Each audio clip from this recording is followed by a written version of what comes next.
श्री श्रीनिवासस्तुतिः भक्ताभीष्टप्रदातारम् जगन्मङ्गलविग्रहम् श्रीकल्याणपुराधीशम् श्रीनिवासमहम् भजे। भक्ताभीष्टप्रदातारम् जगन्मङ्गलविग्रहम् श्रीकल्याणपुराधीशम् श्रीनिवासमहम् भजे। ऊर्ध्वपुण्ड्रशिरोरत्नम् रत्नहारविभूषितम् लोकरक्षैकदीक्षम् च श्रीनिवासमहम् भजे।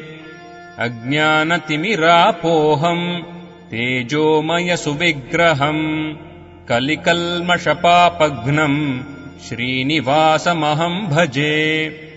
मोक्षसाम्राज्यदातारम् कावेरीतटकल्पकम् श्रीभूमिसहितम् वन्दे श्रीनिवासमहम् भजे। श्रीमङ्गलपुराधीशम् श्रीवत्साङ्कितवक्षसम् भक्तार्तिभञ्जनोद्युक्तम् श्रीनिवासमहम् भजे। शङ्खचक्रगदाहस्तम् रत्नकुण्डलमण्डितम् वज्रोर्ध्वपुण्ड्रज्वलितम् श्रीनिवासमहम् भजे। द्विनदीमध्यगम् देवम् कल्याणपुरनायकम् देवर्षिगणसम्पूज्यम् श्रीनिवासमहम् भजे। साळग्राममयीम् भव्याम् मालाम् रत्नविभूषिताम् धारयन्तम् दयापूर्णम् श्रीनिवासमहम् भजे। श्रोणर्क्षमकरे मास उद्वाहोत्सवशोभिनम् अलर्मेल्नायिकाश्लिष्टम् श्रीनिवासमहम् भजे। आजानुबाहुसुभगम् कमलायतलोचनम् रत्नहाटककेयूर भूषणैर्भूषितम् भजे। द्विनदीसेवितम् श्रीशम् ब्रह्मरुद्रादिसेवितम् जितकन्दर्पसौन्दर्यम् श्रीनिवासमहम् भजे। कल्याणोत्सवकालेषु वेदघोषेण हर्षितम् सङ्गीतरसिकम् श्रीशम् श्रीनिवासमहम् भजे। अभीप्सितप्रदानेन प्रार्थनापूरणोत्सुकम् केशवम् हेमपट्टाभम् श्रीनिवासमहम् भजे।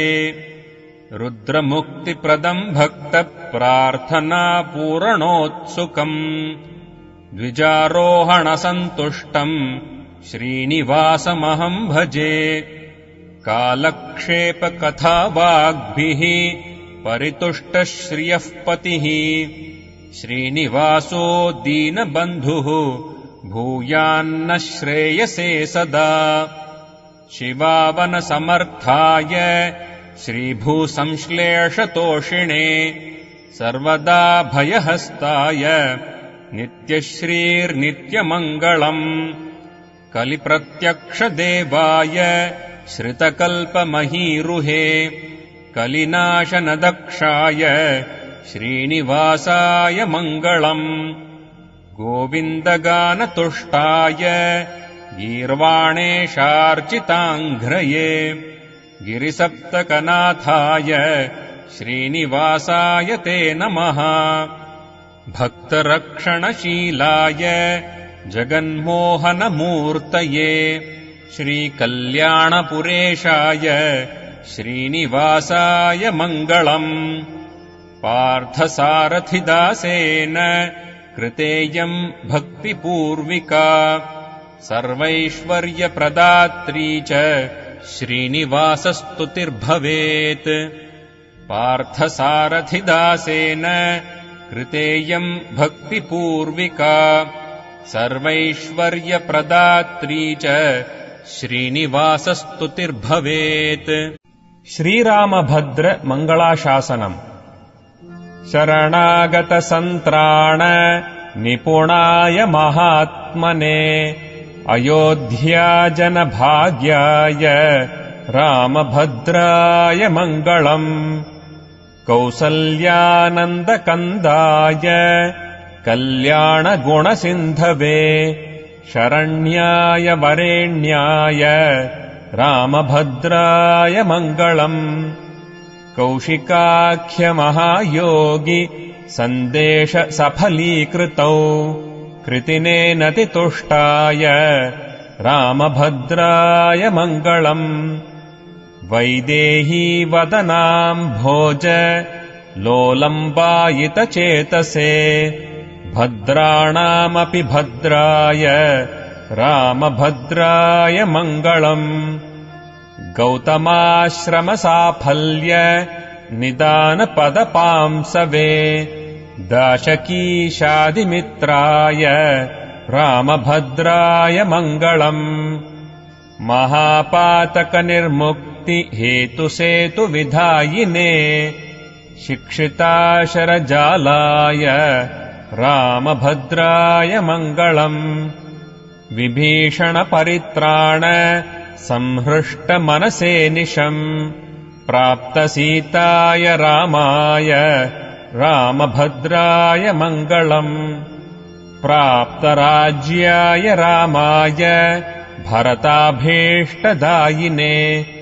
सर्वबन्धुसमेताय रामभद्राय मङ्गलम् श्रीनिवासयतीन्द्रोक्तम् सीतावल्लभमङ्गलम् ये पठन्ति महात्मानस्तेषाम् भूयात्तु मङ्गलम्। श्रीरामहृदयम् ततो रामः स्वयम् प्राह हनूमन्तमुपस्थितम् शृणु तत्त्वम् प्रवक्ष्यामि ह्यात्मानात्मपरात्मनाम् आकाशस्य यथा भेदः त्रिविधो दृश्यते महान् जलाशये महाकाशः तदवच्छिन्न एव हि प्रतिबिम्बाख्यमपरम् दृश्यते त्रिविधम् नभः बुद्ध्यवच्छिन्न चैतन्यम् एकम् पूर्णमथापरम् आभासस्त्वपरम् बिम्ब भूतमेवम् त्रिधा चितिः साभासबुद्धेः कर्तृत्वम् अविच्छिन्ने विकारिणे साक्षिण्यारोप्यते भ्रान्त्या जीवत्वम् च तथा बुधैः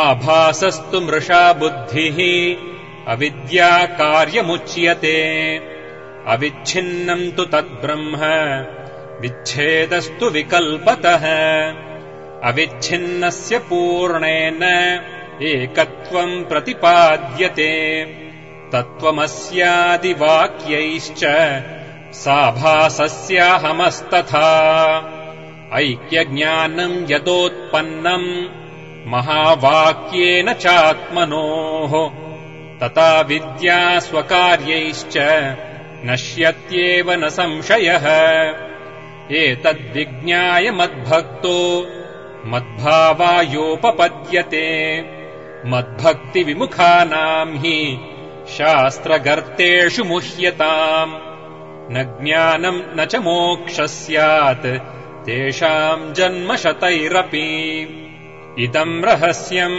हृदयम् ममात्मनो मयैव साक्षात् कथितम् तवानघ मद्भक्तिहीनाय शठाय न त्वया दातव्यमैन्द्रादपि राज्यतोऽधिकम्। श्रीरामपञ्चरत्नम्